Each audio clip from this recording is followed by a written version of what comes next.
Bwana Yesu asifiwe. Akaacha kufanyaje? Kutengeneza. Akishauriwa huwa na misimamo yake na kujifanya analielewa neno sana.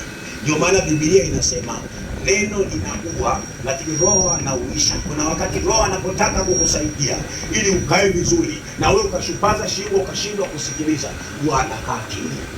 Sasa ile kukaa kimya kusitokee kwenye maisha yako kwa jina la Yesu.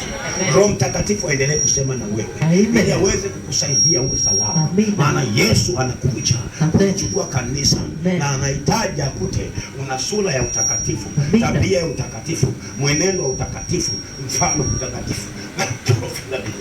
Amen. Makofi na vigelegele kwa Yesu. Makofi na vigelegele. Amen. Tunaendelea.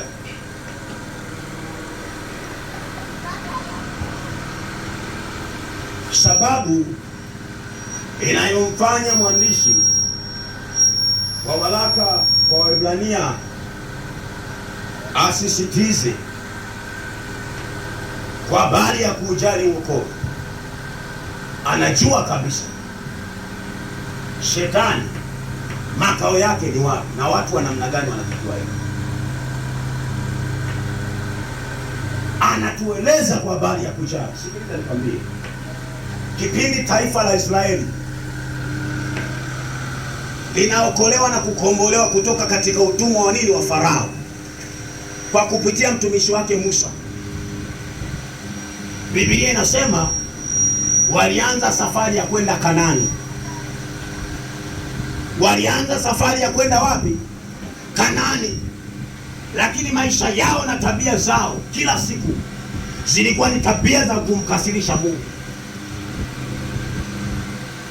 Pamoja na upendo wa Mungu ambavyo ulikuwa ukizilika kila siku, lakini kufumba na kufumbua wamesahau yote, kama unavyosahau wewe. Wanaambatana na miungu na matabia ya kipagani. Mungu mgeni anachukua maisha juu ya maisha yao, wanapata na kipigo, lakini bado wanasahau. Sasa wewe usiwe kama wale, maana tunajifunza kutokana na makosa. Makofi na vigelegele kwa Yesu. Haya, kwenye nchi hadi waliingia wangapi? Wangapi? Nani? Yes, Yoshua nani? Na Kaleb, kiongozi wake na mtoto wa kiroho huyu. Kwa nini unafikiri aliingia? Aliingia kwa sababu Biblia inazungumza hakuliacha neno la Mungu, aliliishi, akalala na kuamka nalo, akaliona lina thamani. Maana yake ni nini? Ule wokovu aliopata kutoka kule katika nchi za Misri, baba zake na watoto wao. Maana bila baba kutoka kule, hata wale watoto waliozaliwa wasingepata ile neema. Maana yake walizaliwa kutoka kwa wale waliokuwa wanatumikishwa na utumwa wa dhambi. Ndio maana akina Kalebu waliona, maana walisikia, wakasema hapana, lazima tukae na huyu Mungu, lazima tujali wokovu, tuone ni wa thamani kwenye maisha yetu. Ni lazima tuenende kama neno linavyotaka. Hatuwezi kuenenda kinyume, hatuwezi kukengeuka, hatuwezi kumwacha huyu Yesu. Tunatembea naye, kama ni kulima tunalima naye, kwenye biashara tunakuwa naye, katika shida na mateso tunaye, kwenye vicheko tunaye, katika vilio tunaye. Simwachi huyu Yesu. Na mafundisho ya mtumishi wake akawa anayasikia.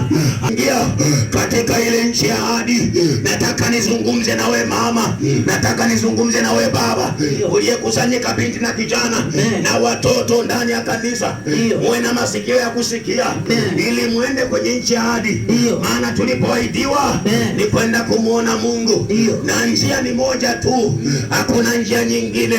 Njia ni Yesu peke yake.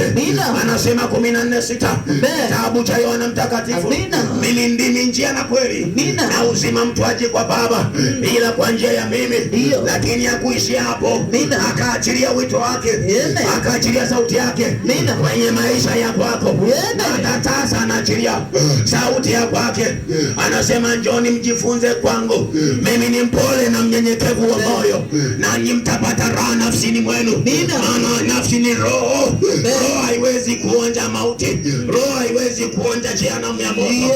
Roho itakaa sehemu nzuri, ile sehemu ambayo alikaa Lazaro, ile sehemu ya Ibrahim akifurahia na kusherekea.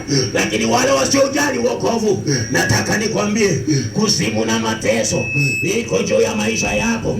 Nataka nikwambie kuzimu na mateso iko juu ya maisha yako. Nataka nikwambie jehanamu ya moto iko juu ya maisha yako. Wale wasiomcha Bwana, wasiojali wokovu, wamewekewa akiba ya moto. Usiende kwenye moto. Yesu anakutaka, na kuzimu inasema unachelewa.